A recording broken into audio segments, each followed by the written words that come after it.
Kent, England, 1902, just as the morning mist curled low along the hedgerows beyond Wexley Manor, and the duel at dawn began. The crack of one pistol rang out sharp against the frost-bitten air. The second shot never came. "Enough!" barked the steward, stepping between the two men just as the younger's arm dropped to his side, pistol unfired. "Lord Eastmere has yielded by silence." Victor Grantham, Duke of Greystone, lowered his weapon and stared across the field at the man who had slandered a woman he barely knew but had already defended with the kind of rage that startled even him. The woman in question stood silent beneath the bare branches of an apple tree, wool cloak drawn tight against the March chill, her breath misting in the air. Winifred Gallagher, heiress by wealth but cast to the countryside by her late father's scandal, did not flinch. She had not flinched when Lord Eastmere accused her of buying her invitation to court, nor when Victor stepped forward without hesitation and demanded satisfaction. Now, as Eastmere stumbled back toward his carriage, humiliated and bleeding from a shallow graze, Winifred stepped forward. "You shouldn't have done that," she said, voice calm but low. "It wasn't worth blood."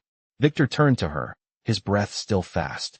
His coat had slipped from one shoulder in the commotion, leaving the white of his collar stark beneath the dark wool. "He called you a liar," he said. "And a whore." Winifred's jaw tightened. "He called me a merchant's daughter." "That's not quite the same." "It is, in their circles, but not in mine." She looked up at him then, properly, for the first time. He was taller than she remembered from the winter ball, where they'd only exchanged a few words. His eyes were a startling shade between gray and green, like weather about to break. "I don't know why you care," she said flatly. Victor's voice softened. "I've seen how you treat the staff at Wexley, and how you paid for the schoolhouse repairs out of your own pocket. You're kind. That's rare." Winifred's cheeks flushed, and she turned away, brushing a gloved hand over the frost-covered hedge. "Kindness won't buy me a place in the peerage." "No," he said, "but a duke might." Her head whipped around, eyes wide. "Is that a proposal?" Victor's mouth twisted almost a smile, but not quite. "No, just a thought." Behind them, the steward cleared his throat. "Your Grace." "Miss Gallagher, the horses are ready." Victor nodded without looking away from her. "Will you allow me to escort you back?" She hesitated, then nodded once. They walked side by side toward the waiting carriage, the silence between them growing warmer with each step. It wasn't until they reached the steps that she spoke again. "You'll find no advantage in being kind to me." "I'm not looking for advantage," he said, helping her inside. "I'm looking for truth. And I think you are the only honest person I've met since returning from India." She blinked. "You were in the Bengal campaign?" He nodded. 5 years. Lost my brother there." Winifred looked down. "I'm sorry." Victor's hand tightened briefly around hers before letting go. "Thank you." The carriage rolled forward, hooves soft against the muddy road. Inside, they sat in a quiet charged with something neither of them understood yet, but both recognized. Something careful, something dangerous. By the time they reached the crest of the hill, Wexley Manor stood below them, its ivy-covered stone glowing golden beneath the new sun. Victor looked at her again. "Stay away from Eastmere. He's not done. I can take care of myself." "I believe you," he said. "But let me help." Winifred turned her face to the window, but not before he saw the faintest smile tug at her lips. 3 days later, a sealed letter arrived for Winifred, tucked beneath her breakfast tray. The handwriting was tight, slanted a man's hand. "If you are willing, meet me at the South Garden Wall at 7. Victor." She was there before the clock struck. The sky had begun to turn dusky blue, and the first stars blinked faintly above the hedgerows. Victor stepped from behind the stone archway. "You came." "I nearly didn't," she said. "But curiosity won." "I hope kindness did." She raised one brow. "What is this exactly?" "A warning," he said. "Eastmere's been speaking to Lord Kellam. If they move to strip your inheritance on grounds of your father's debts, you'll have no protector." "I don't need." "You do," he cut in gently. "Not because you're weak, but because you are alone. And they are many." Her throat tightened. "My father made mistakes, but he never lied." "I know." She looked at him then. "How?" "Because you didn't deny his debts. You just defended his name." Silence settled again between them. Victor stepped closer. The sleeve of his coat brushed hers. She didn't pull away. "I was sent to Wexley because I was an embarrassment," she said softly. "A wealthy girl with no title and a father who died owing favors to every man in London. The court wanted me out of sight. They were fools. She shook her head. They were right. He reached into his coat and drew out a folded paper. This is a letter of patronage. Signed by me. If you're forced to court, this will give you my backing. I can't accept that. You can, he said. And you will. Because I'm not offering this as a duke. I'm offering it as someone who... He stopped. Winifred stared at him. As someone who what? Victor's voice dropped. As someone who sees you. Not your name. Not your past. Just you. She took the letter slowly, her gloved fingers brushing his. A week later, as rumors swirled and the court stirred, Lord Kellam arrived at Wexley unannounced. His purpose was clear, to claim the manor as collateral for debts unpaid. Winifred stood in the entryway, spine straight, voice even. You'll need a royal decree to do that. Kellam sneered.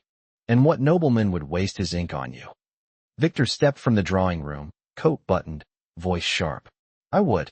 Kellam stared. You've no cause. I have every cause. Miss Gallagher is under my protection. On what grounds? Victor's jaw tightened. On grounds of forthcoming betrothal. Winifred inhaled sharply, but said nothing. Kellam paled.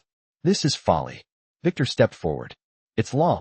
That evening, as the fire crackled low in the manor's drawing room, Winifred poured them each a cup of tea. You didn't ask me. I didn't want to give you time to say no. She looked up. Then ask me now. Victor set his teacup down. Marry me. Winifred's lips parted. She stepped closer. Yes. Outside, the frost melted from the garden walls as morning came. Inside, two hands reached across a distance no longer forbidden. The morning after Lord Kellam's departure, the household stirred with a quiet tension. Servants moved with unusual alertness, though no one dared mention what had changed. In the eastern wing, the window panes cast pale slants of light across the floor where Winifred stood, hands clasped before her. She wore a robin's egg-blue walking dress with a high collar trimmed in lace more practical than the gown she had grown up wearing, yet chosen with care. Victor arrived just after breakfast, his coat damp from the fog. He handed his gloves to the butler without removing his gaze from her. You're earlier than expected, she said, her voice steady. I couldn't sleep, he replied. And I thought, if you hadn't changed your mind. I haven't. He stepped forward, slower than usual. Then I'd like to speak with your aunt, if she's willing. She's in the conservatory. She'll be surprised. Not displeased, I hope. She'll ask you why. She always asks why. He gave a single nod and followed her through the manor, the silence between them comfortable now, if still careful. Lady Maud Gallagher sat among the orchids with a lap rug across her knees and a book unopened in her lap. She raised her brows when they entered. Your Grace, she said mildly. I assume this is more than a social call. I'm here to ask your blessing. Victor said, his voice formal but not rehearsed.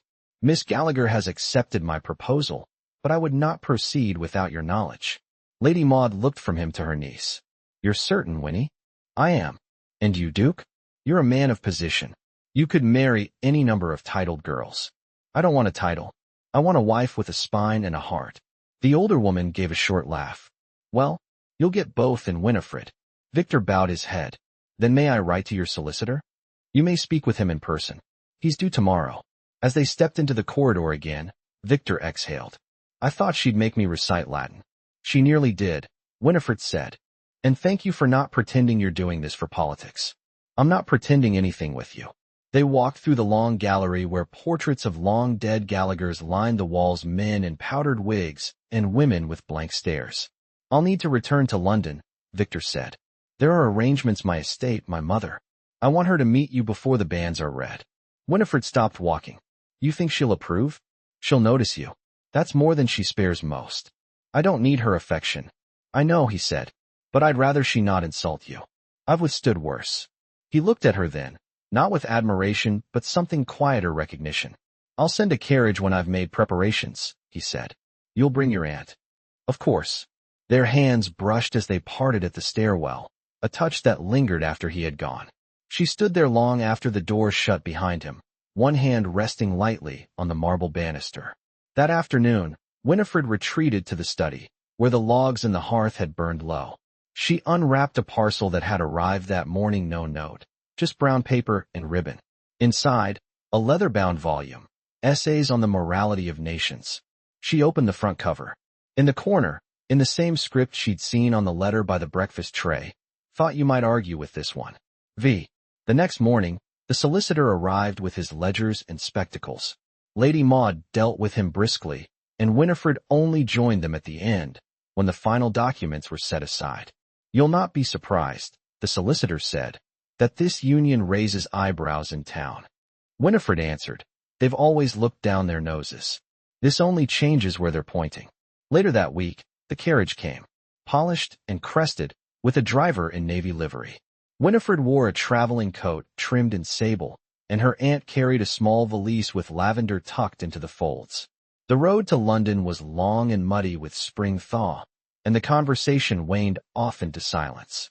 Winifred gazed out the window as the fields gave way to hedgerows, then to the stone walls of the outer boroughs. She had not returned since her father's funeral. Victor met them at the steps of his townhouse near Belgrave Square. The staff bowed. The footmen took their cloaks. The house smelled faintly of rosewood and ink. "My mother is in the drawing room," he said. "She's not fond of waiting." Winifred gave no reply, only followed him through the corridor where portraits in oil watched their passage. The Duchess of Greystone rose when they entered. She wore a gown of claret silk, and her gray hair was braided high, held with jet pins. "So," she said, "you are the girl." Winifred curtsied. "Yes, your grace." "You bring no title, no dowry of note, and barely a name untarnished." Victor opened his mouth, but Winifred spoke first. "I bring a clear conscience, and a future your son chose freely." The older woman studied her a long moment. Then she inclined her head. "I suppose we must all be modern." Victor's hand touched Winifred's elbow lightly as they turned to go. Only once they reached the corridor did he say, "I'm sorry. She didn't frighten me. She meant to. I know." That evening, they dined in a smaller salon, just the four of them. The Duchess said little. Lady Maud discussed alpine gardens and the shipping routes from India. Victor poured wine without spilling a drop. When the ladies rose, Winifred lingered at Victor's side. "She'll never love me," she said. "She doesn't love anyone. But she respects you." "She fears me," he said. "It's not the same. And you? What do you want from me, truly?" He looked at her then, not as a man surveying a prize, but as someone who had found something rare and was still learning how to hold it. "I want you to keep being exactly who you are, even when the world tries to make you forget." She didn't answer. She only reached for his hand, and for the first time, neither of them pulled away. The banns were read in the parish of St. Andrew's during the second week of April, beneath a pale sky freckled with gulls riding in from the Thames. Winifred stood in the pew beside Victor, her hands neatly folded in white kid gloves, her gaze focused on the worn stone floor. The rector's voice echoed off the old nave arches, but she heard only the quiet rhythm of Victor's breathing beside her.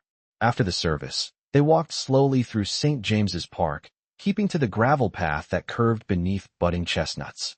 The city's noise dulled to a distant murmur beneath the rustling branches. "Does it feel real now?" Victor asked, watching a heron lift from the lake's edge. Winifred drew her glove tighter at the wrist. "The world still looks the same." "It won't," he said. "Not after next week." She turned toward him. "Have you thought where you'll take me?" "My estate in Derbyshire needs its mistress back," he said. "It's been shuttered too long." "Does it overlook anything?" "A river. And a ruin. Neither of them know what century they belong to." "That sounds like a place where things can be forgotten." Victor stopped walking. "Is there something you wish to leave behind?" She didn't answer immediately. "I think I'd like a life where I don't feel I'm always being watched to be caught wrong." "You won't be watched there. Except by me." She looked up, then away. "And what would you be watching for? Signs you're happy. Or signs I need to try harder." The wind carried the scent of early hyacinths.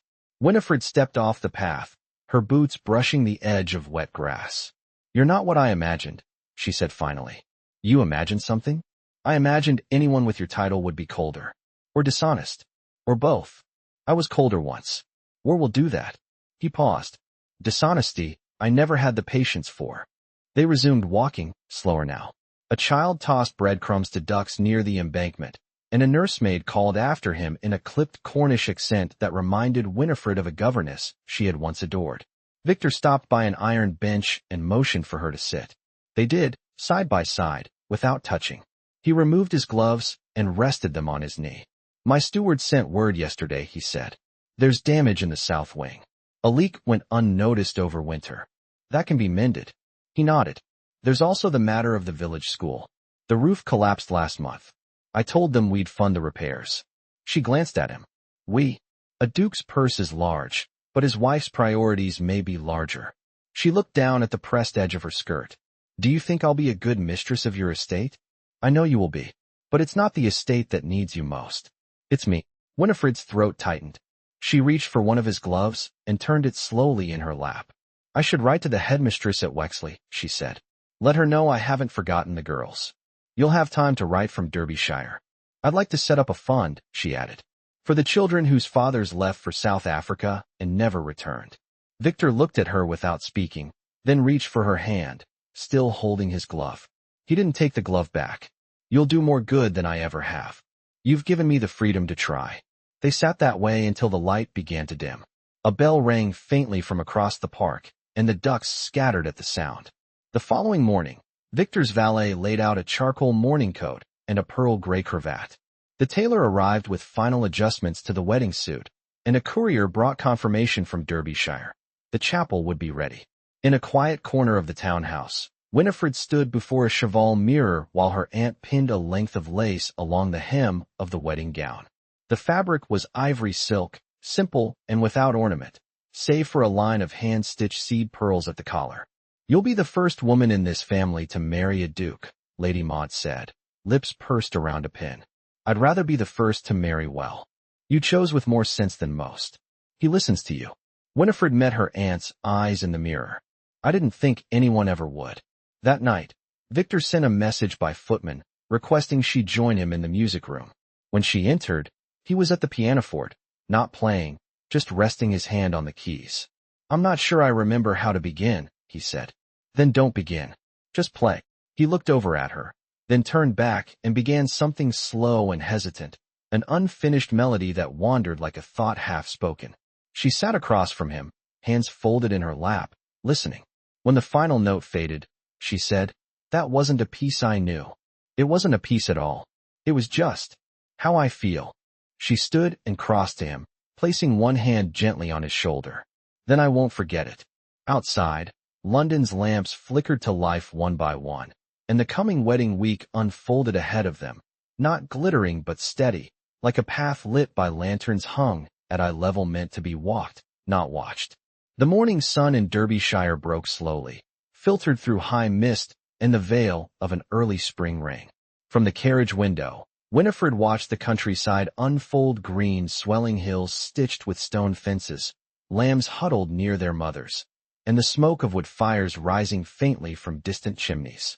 As they crested the final ridge, the manor revealed itself. Greystone Hall, seated in a shallow valley of ash and yew, its pale limestone facade softened by moss and climbing roses not yet in bloom. Victor stood at the drive's edge, his greatcoat buttoned, boots dark with wet clay. When the wheels stilled, he opened the door himself. You've arrived with the rain, he said. She stepped down, her gloved hand resting briefly in his. It suits the stone. I'll show you the library first. I've had it aired. They entered beneath the archway as a footman took their bags. The hall smelled faintly of beeswax and peat. A long carpet stretched over the flagstone floor, and a grandfather clock marked 10:30 with 2 clear chimes. I had the tapestries removed from your rooms, he said, leading her past a carved oak staircase. They were severe. I don't mind severity, but you deserve comfort. The library stood at the west side of the house, a wide chamber with mullioned windows and tall shelves. A fire had already been lit. She stepped inside, drawing off her gloves. You keep the volumes arranged by language. Latin near the hearth, he said. Greek near the windows. French and German by the desk. English along the north wall, though not alphabetically. She ran her hand along the spines. Do you read all of them? Often enough to remember where I found what I needed. She turned. And what did you need most? Clarity, he said. My brother used to say a man with books and silence could survive anything. She touched a slim volume on the shelf beside her. And did you? Victor looked toward the window.